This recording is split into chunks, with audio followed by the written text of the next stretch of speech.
Hi friends, ఈరోజు మనము తిరుమలకి వెళ్ళేసి వచ్చిన తర్వాత ఒకసారి ఇంట్లో నైవేద్యం పెట్టుకోవాలి. నైవేద్యం పెట్టుకోవాలంటే వెంకటేశ్వర స్వామి పొంగలి చాలా ప్రీతికరమైనది కాబట్టి మనం పొంగల్ తయారు చేస్తున్నాము. పొంగలికి కావాల్సిన పదార్థాలు బియ్యము, పచ్చెనగపప్పు, పెసరపప్పు నానబెట్టుకొని అత్తిసిరి పెట్టుకోవాలి. అలాగే మరిగించిన పాలును పోసుకోవాలి. పాలు బాగా మరిగాక బియ్యం బాగా ఉడికిపోతాయి. అలాగే బెల్లం వేసుకోవాలి.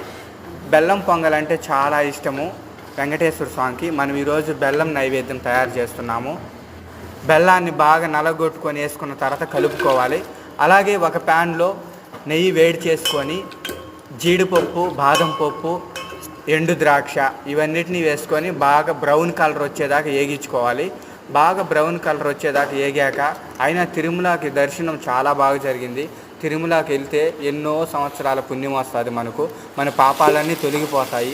బ్రౌన్ కలర్ వచ్చేసిందంటే ఈ మాటల్లోనే ఇప్పుడు పొంగల మీద ఆ డెకరేషన్కి వేసేసుకుంటున్నాము.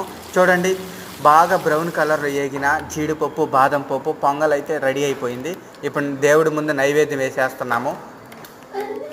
చూడండి, పొంగల్ అయితే రెడీ అయిపోయింది. నైవేద్యం వేసేసాము. వెంకటేశ్వర స్వామికి ఎంతో ఇష్టమైన పొంగలి, లడ్డు, అలాగే పిండి ముద్ద, పిండి తలిగేయాలి, దీపం పెట్టాలి. అలా వేయడం వల్ల మన కోరికలన్నీ తీరిపోతాయి.